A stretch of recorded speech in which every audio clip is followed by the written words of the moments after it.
भागवत रस है। तो रस को क्या किया जाता है? आम रस को क्या करते हैं? खाते हैं कि पीते हैं? जूस खाते हैं कि पीते हैं? पीते हैं।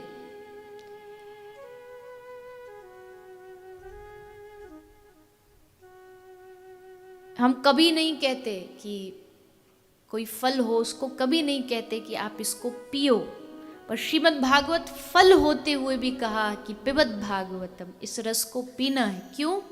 क्योंकि श्रीमद् भागवत जो है वो एक ऐसा फल है जो पूरा रस से भरा हुआ है, पूरा रस से, इसलिए पिबत, पियो। किसी ने पूछा कब तक पिए? एक कथा सुन ली, 2 सुन ली, 5 सुन ली, 10 सुन ली, 50 सुन ली। कई लोगों की एक स्पेशल डायरी होती है, उसमें वो लिखते रहते हैं, 1 पूरी हो गई, 2 हो गई, 5 हो गई, 10 हो गई। तो ठीक है कि थोड़ा हिसाब रखना है तो ठीक है, लेकिन जिस दिन ये भूल जाओगे ना कितनी सुनी है, उस दिन समझना कि अब सचमुच कथा सुनी है आपने। तब याद नहीं रहेगा कि कितनी सुनी, कितनी। करता तो हूं गुनाह सवे रोज अनगिनत, और गिन गिन के नाम लेता हूं परवरदिगार के। करता हूं गुनाह मतलब पाप तो अनगिनत, और जब भगवान की बात आती है, भगवान की कथा की बात आती है, तो एक एक चीज गिन के रखते हैं, एक एक माला गिन के रखते हैं।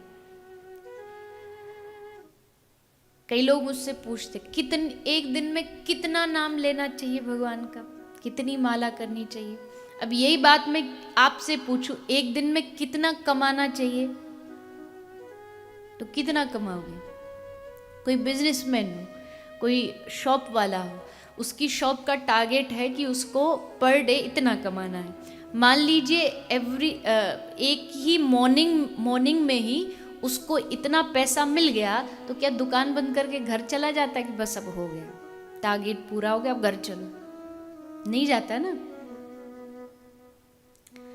नहीं जाता। तो फिर भगवान के नाम में तुरंत 5 माला, 16 माला, 16 राउंड, जितना भी नियम है वो करके पैक करके फिर रख देते हैं, अब इसको नहीं देखना, हो गया काम। ऐसा थोड़ी होता। आप हर बार हर दिन प्रयास करते और ज्यादा और ज्यादा और कमाऊं, और जितना हो सके कमाऊं। वैसे ही भगवान के नाम का भी जब हमारे भीतर से काउंटिंग खत्म हो जाएगी, ये कथा इतनी सुनी, उतनी सुनी, ये अभिमान, कई बार मैंने कई लोग को तो इतना अभिमान भीतर देखा कथा सुनने का ही, उनको लगता है ये सुनाने वाला ये क्या सुनाएगा हमें, हमें इतना कुछ आता है। कभी भी जो पेपर पर ऑलरेडी लिखा होता उस पर आप कुछ नया नहीं लिख सकते। आपको एक ब्लैंक पेपर चाहिए होता है जिस पर आप कुछ नया लिख पाते। तो मेरी बात नहीं कर रही, आप जिस भी कथा में जाते हो तो पिछला जो आपने सुना ना उसको खाली करके जाओ, अब कुछ नया लिख के लाएंगे, अब कुछ नया सीख करके आए, तब कुछ नया जीवन में आए। अब आप पहले से ही ऑलरेडी विद्वान बन जाएं कि हमसे बड़ा तो क्या विद्वान हो सकता है।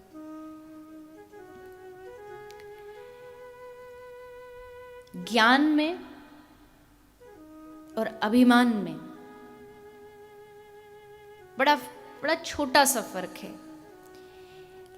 लेकिन